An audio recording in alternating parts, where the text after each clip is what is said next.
കൊടുക്കുന്നത് പഞ്ചസാരയാണ്. 1 ലിറ്റർ പാലിന് വേണ്ടി ഞാനിപ്പോൾ 1 ഗ്ലാസ് പഞ്ചസാരയാണ് ചേർക്കുന്നത്. ഞാൻ അധികം ഓവറായിട്ടുള്ള മധുരത്തിലല്ല ഇത് തയ്യാറാക്കുന്നത്, ഒരു മീഡിയം മധുരം മതിയാകും. അതുകൊണ്ട് നമുക്ക് പിന്നീട് ഫ്രൂട്ട്സിലൊക്കെ പിടിച്ച് കിട്ടുന്നതുകൊണ്ട് കുറച്ചുകൂടി ചേർക്കേണ്ടി വരും.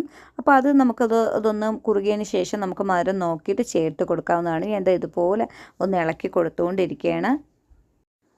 അപ്പോൾ അത് നമ്മൾ പാൽ ഇളക്കുന്നത് ഇതുപോലെ കട്ടയൊന്നും പിടിക്കാതിരിക്കാൻ വേണ്ടിയാണ്, അടിയിലൊന്നും പിടിക്കാതിരിക്കാൻ ഇതുപോലെ ഒന്ന് ഇളക്കി കൊടുക്കുക. പിന്നെ ഇനി അടുത്തതായി നമുക്ക് കസ്റ്റാർഡ് പൗഡറാണ് വേണ്ടത്. ഞാനിപ്പോൾ വാനില ഫ്ലേവറിൻ്റെ ആണ് എടുത്തിരിക്കുന്നത്. അപ്പോൾ ഇതിനൊന്നും വലിയ റേറ്റൊന്നുമില്ല. ഒരു പാക്കറ്റ് വാങ്ങിച്ചു വെച്ചാൽ നമുക്ക് ഒത്തിരി കാലങ്ങളിൽ തന്നെ ഉപയോഗിക്കാൻ പറ്റും. ഫ്രിഡ്ജിൽ വെച്ചാൽ മതി പൊട്ടിച്ചിട്ട്. ഞാനിപ്പോൾ 2 ടേബിൾ സ്പൂണാണ് എടുത്തിരിക്കുന്നത്.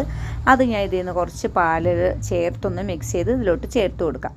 അപ്പോൾ ഇത് ചേർക്കുമ്പോൾ നല്ലൊരു മണവുമാണ്. ഇതിൻ്റെ മണമൊക്കെ എല്ലാവർക്കും ഇഷ്ടമാണല്ലോ.